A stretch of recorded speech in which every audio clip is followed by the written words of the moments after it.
of a venting session about how Wheel of Time was not worth it.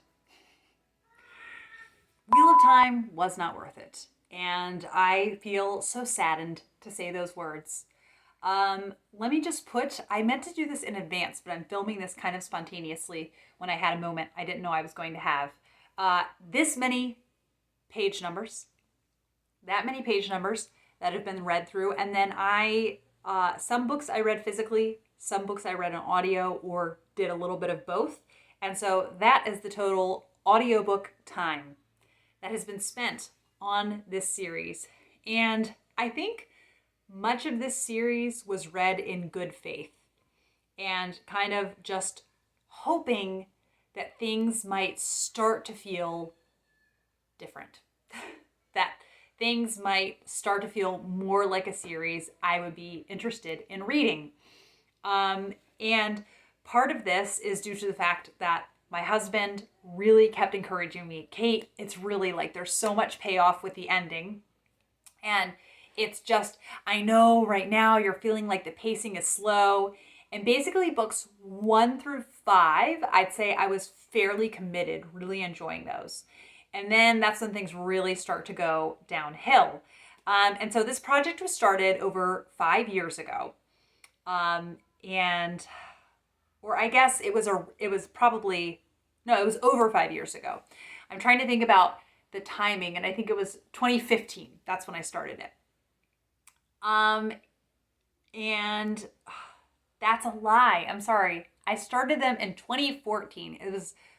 I read the first one like my first month being on BookTube. And this did not pay off like I was hoping. In the first few books, like I really, throughout the whole series, there were characters that I liked. And I really did enjoy getting to know certain characters to such an extent.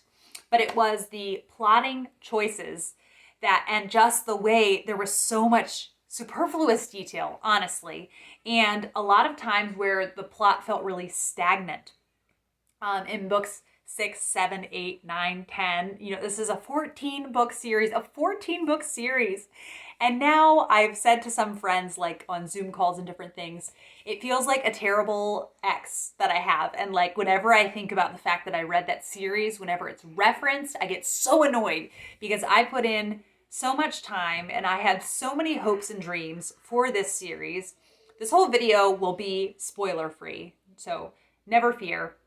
I'm a little bit nervous about the traffic that I'm going to get with titling this because I know there are some very devoted and loyal Wheel of Time fans out there. So this was just my personal experience reading the Wheel of Time.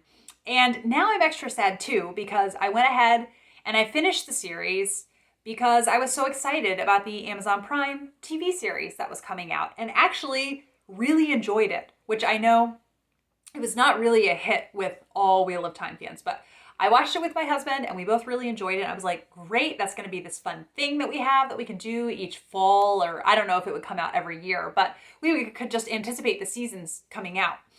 And I think I just should have stopped after the 5th book. I got really fed up because there was this one plot line that just made things so much more complicated and it felt very meandering. And I set it down and I said, I'm done with this series. Like, I don't want to read it. I had my husband tell me how everything ended.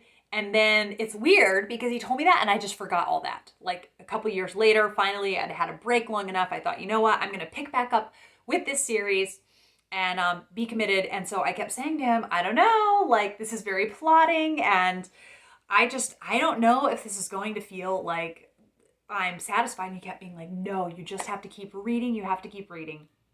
And so I think it was the characters that kept me going.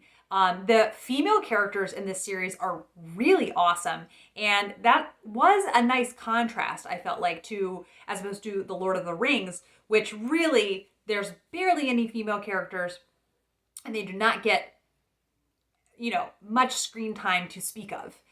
So I kind of thought, well, this is really nice. I loved Nynaeve. But actually who I really loved was Egwene. And so these characters, I did become very attached to them. And so then once I got over halfway, like once I was through with book 7, and then once I was through with book 8, I'm like, well, I'm really over the hump there. I don't have nearly as much ahead of me as I had behind me. And then, it was going to be like 2020 was when I was going to finish the series. And then I would read one and just really want to break. But all of that I kept looking forward to. The final 3 books, where my husband said that Brandon Sanderson's writing style, it was wonderful that he ended up picking up the series later on.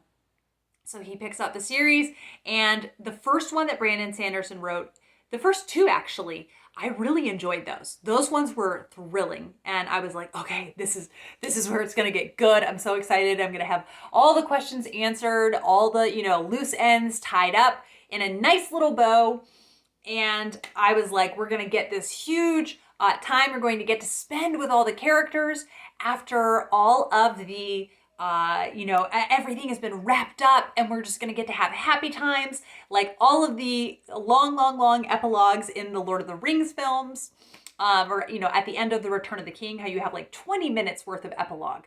Some people complain about how long that is. I loved it. I wish there was an hour more of that, because I love to just do daily life with characters. And I pick up the last book, and it's battle time, battle. Like it is relentless. And I'm getting closer and closer to the end of the book. And there's so much to do with this final battle. And as I'm like 75% of the way through, and I told my husband angrily, like, you told me it was going to pay off. You told me this. And then later on, he thought about it. He's like, shoot, like it paid off for me, like what I wanted from the plot. But he was thinking about what kind of a reader I am, what kind of stories I like. And he's like, that doesn't pay off for you. It's very anticlimactic then at the end.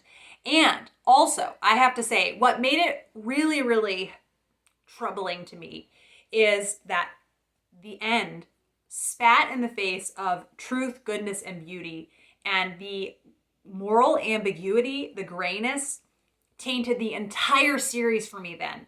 It's put this terrible view on the entire series. Now that I know what the ending was going to be, I just think I feel very manipulated as a reader. And there's some spoilery defenses that my husband did give, but I can't mention them because I want to keep the spoiler free. I just need to vent, get this off my chest. Let's have it documented. I finished the Wheel of Time series, and I'm not happy about it. So this is a very sad video because I worked so long on reading through that series with the hopes that it would just be an all-time favorite series, and it is not. And I'm furious. I'm fuming at what the ending was like, and it's so annoying that I read for so long and that I get to the end. Like, I read for so long with Les Miserables, and that ending was just brimming over with truth, goodness, and beauty. And this was just a slap in the face to dignity, and I did not appreciate it. So, do not recommend the Wheel of Time series now. I'm firmly like anti Wheel of Time now after finishing it. And I'm so annoyed because it's so long. Part of me almost thinks I should have just read the last chapter and then I could have known. I should have read the last chapter at the beginning and then made my decision about whether I would read the series or not. So, very, very irritating. And I'd be curious if there was anybody else who made it through the entire series and whether they were happy with it. I think, it was just not, also, like I said, so much time spent on the battle, and then the ending was so abrupt. So certain things to do with morality that really bothered me at the end, but also it was just so abrupt, and not happy. So I'm really, really hoping, one, after I finish a couple books that I have on the go, currently reading big chunky books, my plan is to then go and finish the Lord of the Rings trilogy reread that I was doing. So I have the Return of the King, and that is just going to be, Tolkien it's just like a joke reading The Wheel of Time than compared to The Lord of the Rings for me. It's unparalleled. But I am also going to try the Robin Hobb's Farseer series. Is that the name of it? But I am starting that in April. So by the time this goes up, I will have started it. And I'm really hoping I get more payoff from that epic fantasy series, because I did not feel that with The Wheel of Time. So yes, that is my anticlimactic wrap up reading that series. I was going to do this whole like big thing, and now I'm just annoyed after finishing it. So here it is for you all to know. What a bummer of a conclusion to the series. Do not recommend. All right, that is all for this video, and I'll be back with a happier video very soon. Thanks as always for watching. Bye.